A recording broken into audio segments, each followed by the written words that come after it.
Sige, isa pong magandang good morning. Welcome po ulit sa panibago nating content. Siyempre, panibagong vlog po patungkol po sa pag-aalaga ng mga Oriental breed, Shamu Asil at Basilan. Ito pa rin yung ultimate kasikin po from North Cebu, Ken Montesilio po. Kasikin, welcome back ulit sa ating YouTube channel, and of course, you are still watching Chicken Namnams TV. For today's video nga po pala ay ipapakita ko po sa inyo dito po sa aking likuran ang bago pong relocation site po ng atin pong mga alaga, lalong-lalo na po yung mga nasa kulungan. Bali, katabi lang po siya ng atin pong main po na ranging area ng Basilan. So, ayan. So, the other day po ay every maghapon po, after ng aking duty ay nililisan ko dito. And yan, medyo malapad din po yung area sapagkat marami pong kulungan yung ililipat natin dito. Bali, kasi Ken, ayun, ililipat na po natin yung iba nating kulungan dito po sa bago nating relocation site sapagkat fortunately po ay nagsimula na po tayong magpagawa po ng kubo. So yung kubo nga po pala ay yung po magsisilbing pagkakabitan po ng kuryente po sa ipapagawa naming bahay soon or later po. So sobrang saya po natin mga kasiken. Kaya nga, again, siguro ditong banda mga kasiken ay gagawa po tayo dito ng bagong pintuan para diretso na rin dito sa panibago po nating area sa ating mga alagang manok. So mga kasiken, kung napapansin niyo po dito sa aking likuran, ayan, tuluyan na po naming sinira po ni Papa yung pong dati natin ditong ranging area po ng ating mga alaga. So kung napapansin niyo po, ayan, so wala na po talaga. Okay, so ang mga natira na lang mga kasiken, ay ito na lang po yung mga kulungan. So gaya po ng na-mention ko po, ay itong mga kulungan po na ito, ililipat na po natin doon sa bagong site natin para dito ng area na to maging malinis na rin ang area na to para po sa gagawin naming bahay soon. So yung mga puno ng saging po, ayan, sobrang sayang, but then again, so dito na po tayo magtitirik po ng ating bahay mga kasiken. At good thing din po mga kasiken dahil ang pagpapagawa po pala natin ng kubo ay bunga rin po ng atin pong hard work at saka dedication po sa pag-YouTube. So mga kasiken, marami pong salamat sa inyo po.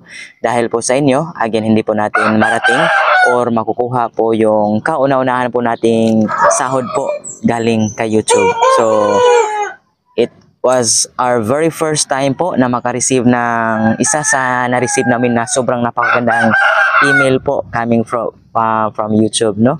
So from Google AdSense, we have sent a payment from your AdSense for YouTube, so which is very good thing po.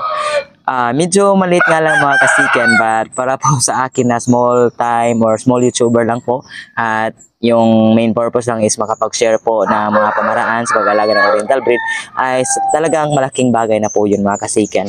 At dahil nga po pala sa ating kauna-unahang sahod, yun, nakakatulong po ito sa binili po naming kahoy na ginamit po sa aming pinagawang kubo. So bali ito nga po pala mga kasiken. Charan! Ayan, so bali po yung mga kahoy mga kasiken. Okay, worth around 6,000 po.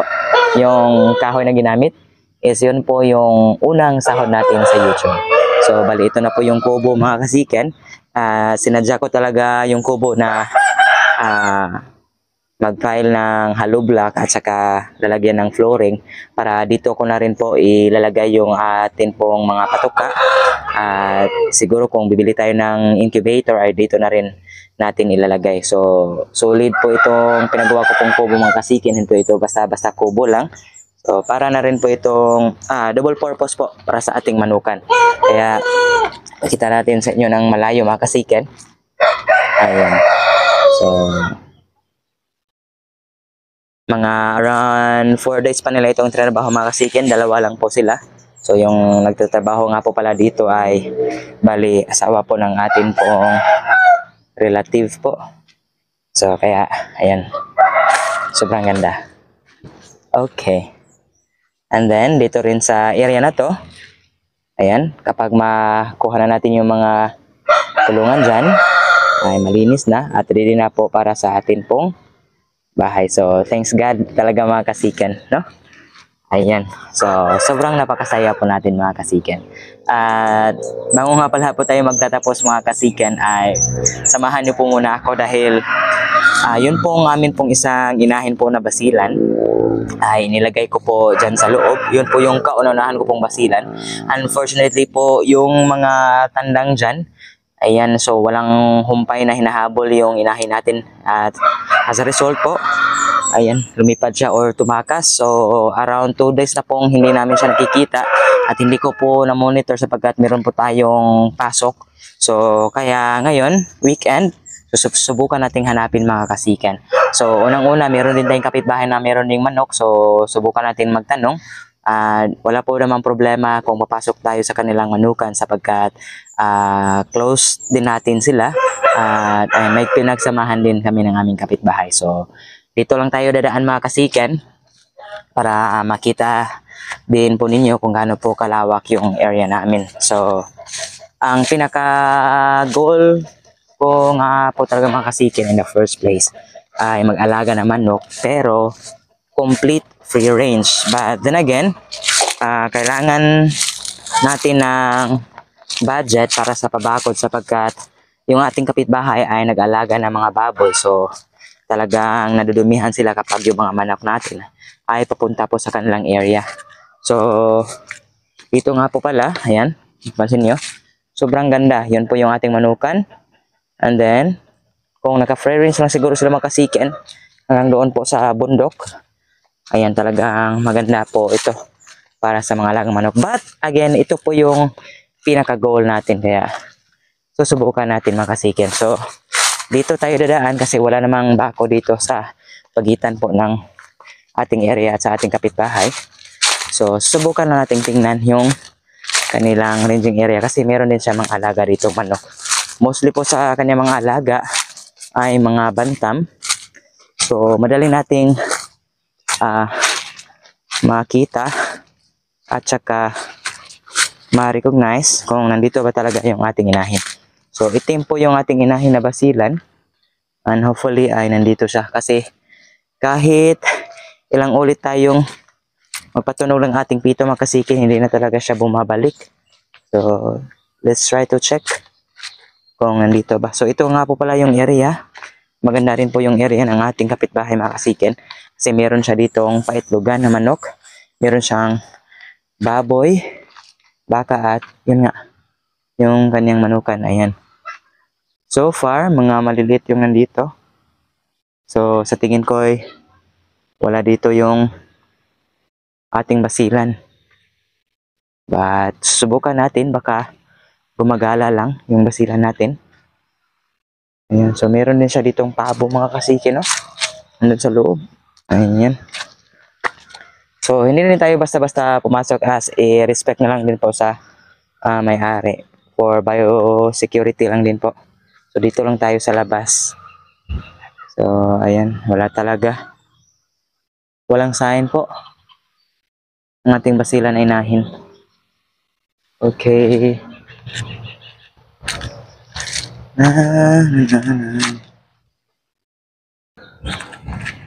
So, wala talagang sinyalis na mayroon inahin ditong gumagala mga kasikin. But, subukan nating tanungin yung caretaker nila. Kasi I think nandito lang yung caretaker. So, tatanungin natin kung mayroon bang siyang napansin na isang inahin na paggalagala lang dito. Hopefully mayroon. Okay. So, medyo malaki po yung kanilang area mga kasikin. Mas malaki po yung kanilang area kasi sa area natin. And then, maraming puno po ng mangga. Currently, they are trimming po their mango mga kasikin. Ayan. So, yung area natin, nandun lang. Lapit lang talaga. So, dito tayo. Meron din siya ditong mga, mga kasikin. Mga shamu malay. So, ito nga po palang mga malay niya ay hiniram natin ito. At nakapag-produce po tayo ng offspring nila mga kasikin. So, yung pong dumpo malay natin. Ayan, mga malalaki po ito. Ayan. Sobrang giant. Okay. So, wala talagang sinyalis po ng ating inahin. Napakasayang po ng ating inahin mga kasikin sapagkat Siya po talaga yung kauna-unahan natin na inahin. Hindi na wala pa. Wala ring tao dito sa bahay. Wala ang caretaker mga kasiken. So, balik na lang tayo sa ating area. Ako po. Ay. Ayan. Okay, nandito na tayo sa area ko mga kasiken. Ayan, kasi nga malapit lang. So, ayun, unfortunately po, wala po yung inahin natin. Talagang sayang. So, ngayon, mga kasiken, bago tayo magtatapos ay pakita ko na lang po sa inyo yun pong ating mga alagang basilan. So nga po pala mga kasiken, marami pong mga mangga dito. Ubos na po yung mga hindi na-export na mangga, but dito, ayan, yun pong pang-export pa na mangga. Malapit na po itong harvest sapagkat nag-spray na po sila the other week. And sobrang marami na po talagang nalaglag na mga bunga. Kagaya po nito mga kasiken. Yan. So, ang gagawin natin dito, atin po itong bubuksan para po hindi po mahirapan natin mga alaga na kumain. Ayan. So, para mas madali po na makain mga kasiken. So, maganda po ito sa kanilang kalusugan. Ayan, may kumakain na. Ayan. So, ayan po ang ating mga basilan. So, bali, yung mga inahin natin dito mga kasiken ay selected na sila. Yan na po yung ating main broodcock. Anak ni Basilio na gold. So dito pa, meron pang mangga. Buksan muna natin bago tayo pumunta doon sa ating pugat.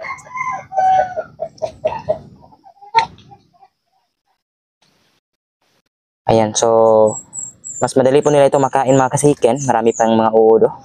So ayan, napapansin nyo? Ayan sila. Sobrang napaka-helpful talaga. At syempre, meron na namang lalapit dyan, for sure. Tingnan natin. O, see? Libre ng kalang snack.